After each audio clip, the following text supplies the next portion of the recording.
everybody. I'm Rebecca from Thieving at Our Farm, And I'm Leah with Southern Biophiliac Urban Farm. and we are two Chix Coturnix bringing you the scoop Not the poop. on Coturnix quail. So, we're going to do another 2 cents with two chicks, and today we're going to talk about aggression. Because that is a big topic that we see a lot of in the various quail groups. And I know quite a few people, start out with quail and get discouraged really quickly when their quail are injuring each other or are even like super flighty with, them being handled. And that was my experience too when I very first started. The first batch that I got was not very pleasant. No, no. And it doesn't have to be that way. Nope. I know you and I both cull very heavy for temperament, and we select for that. And you can absolutely select for temperament. Definitely. And I know I will snatch a bird out of a cage in a heartbeat if I see it that it's being a bully. Yep. No matter how But pretty it is. absolutely, yeah, there are times where I'm just like, oh, why does it have to be the prettiest bird? Yep. But if we don't do that, that aggression can continue, and then be heartache for somebody else down the road. So we don't want to do that. Um, the big thing though is that there can be other reasons for aggression besides temperament. So we need to make sure that all of their needs are being met before we start snatching birds out of cages. Yes, definitely. Especially if you see a bird that's like been super sweet, all of a sudden change. Yes. Yeah, I've heard that, birds that are coexisting perfectly. And then, Especially if you've had a bird that's been sweet and then all of a sudden it's aggressive, that's something you definitely need to investigate. absolutely, I do see people post all the time saying, I've had these birds together forever. And then all of a sudden one day they are not being sweet anymore. They are attacking each other. So, what would you think would be a good reason that might happen? Oh, there's a multitude of reasons. I mean, if you think about when you get frustrated or upset or stressed or any of those things, or you're not feeling good, there's a Absolutely. whole list of things that could possibly be going wrong. And I mean, one of them is pain. Yep. So, is your bird in pain? Are they injured? Or are they taking it out on everybody else? Absolutely. Look at, start at the feet. It's really common in caged birds, and even birds in an aviary can, if it's not being kept up with the cleanliness, they can get ammonia birds. So, look and see, are their feet hurting them, or do they have a broken wing, or, something, because an injured bird is definitely a cranky bird. I know I'm not very happy when I'm in pain. So, and everybody knows about it. It's like, Uh, stay away. so another one talking about cranky is I get super cranky when I'm hangry. Yeah. So if I am hungry, I have zero patience. So same with quail. They have a super fast metabolism, and if they run out of food or water, they may take it out on their cage mates. Yes. And they'll let you know about it. Like they get kind of they get kind of loud like, "Hey, over here, you're missing something." Uh-huh. I've had a few yell at me before. Yes. Another thing is stocking density. So if your cages aren't stocked appropriately, that could cause some territory issues. And what do you consider the appropriate stocking density? Usually 2 to 3 birds per square foot.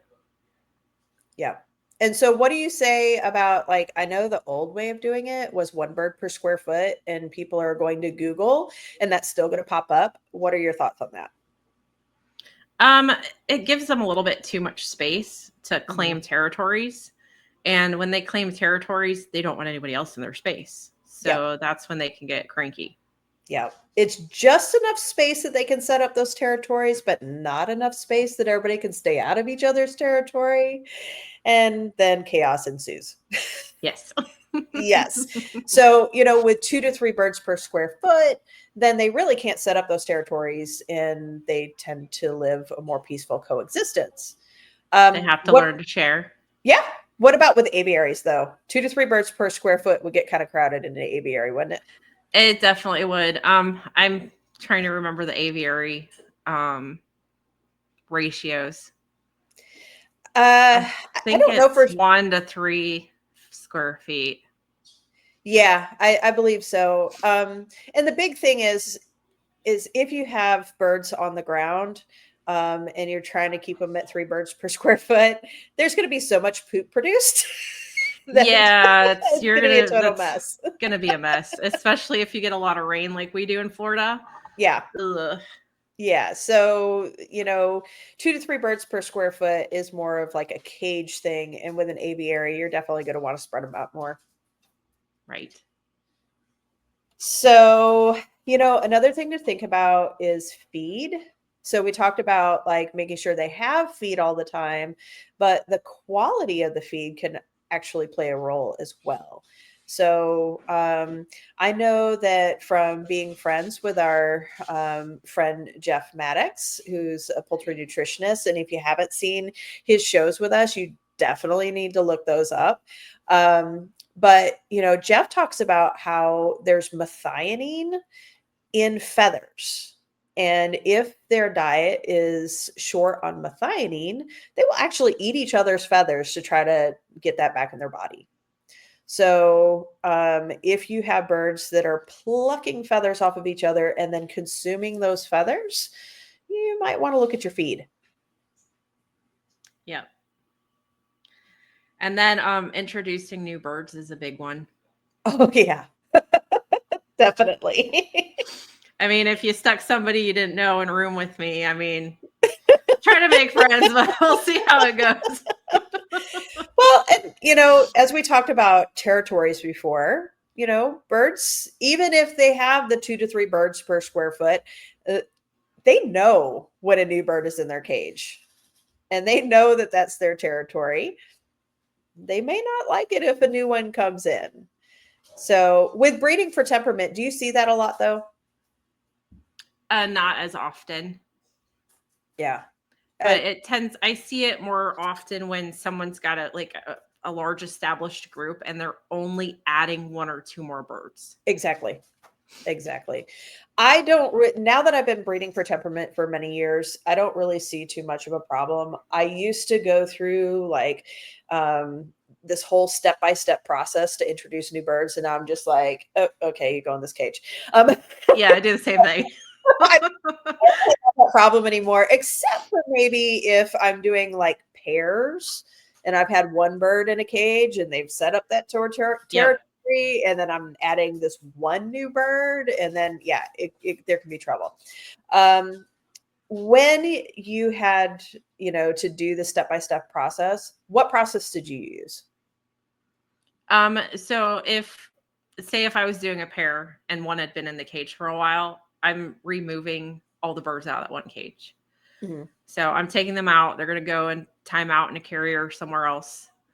And then I usually clean down the cage like with vinegar, try to change the smell, and I'll Mhm. put the new bird in. And then at nighttime, I'll put the other bird in. Got it. That way That's they wake up in the morning together and they're like, what just happened? That's very similar to what I used to do. The only thing I would do different, in your way definitely, is totally fine. I just did it slightly different in that I put all the birds together in a separate cage or box or carrier or whatever. So old birds and new birds, and they were all just discombobulated at the same time, and then put them all back in the cage together. So basically the same, steps as you took. Slight twist. Um, so another big one while we're talking about stocking density would be like rooster to hen ratio. Yes. Yeah. This is an important one. Yeah. So and it's not so much for aggression, but just the males kind of overusing the hens. Um Which could lead to fewer eggs too. yep. with the stress of being overmated. One question that comes up a lot, as far as a rooster to hen ratio, I personally recommend one rooster to every 5 to 6 hens. Is that about what you do? Yeah, 4 to 6 generally. Okay. Yeah. So a lot of people ask, well, then can you is that the total number of birds that you can have in a cage? Or can you have 2 roosters and 10 hens? Or 3 roosters and 15 hens? And I don't know about you, but absolutely, Yeah, I mean, here. I run some of mine that way. Yep. So, and it works well. Absolutely. Yep. And initially there might be a little bit of a squabbling between the roosters and establishing a pecking order. But if you just allow that to happen, as long as there's not bloodshed, they tend to work it out and they're fine. Right. Do you ever have an aggressive hen? I know everybody's always looking at the roosters. Do you have issues with hens? Not generally very often, but it's happened before. It's not often, but yeah. I tend to find if you look at your pen and you see that they're losing a whole lot of feathers on their back, but there's one bird that still has feathers on their back. It's her. It's that one. It's usually a hen. Just going around causing trouble. Yep. And I do see that more when it's just a group of hens, where like a hen will come forward and be the bully. Yeah. So if you're having issues, it's important to look at all the birds and not just the roosters, because I'll see people going, I culled all my roosters and this is still going on. And Right. There's that hen in the background that's going,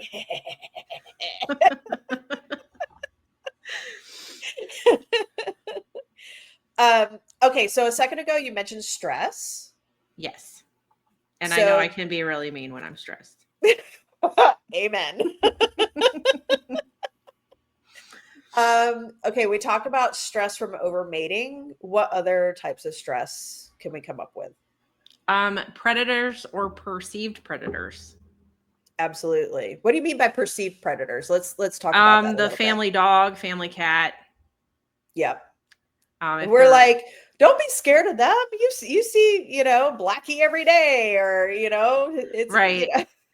Bear's your best friend. Meanwhile, the birds are like, is it gonna eat me? Yeah.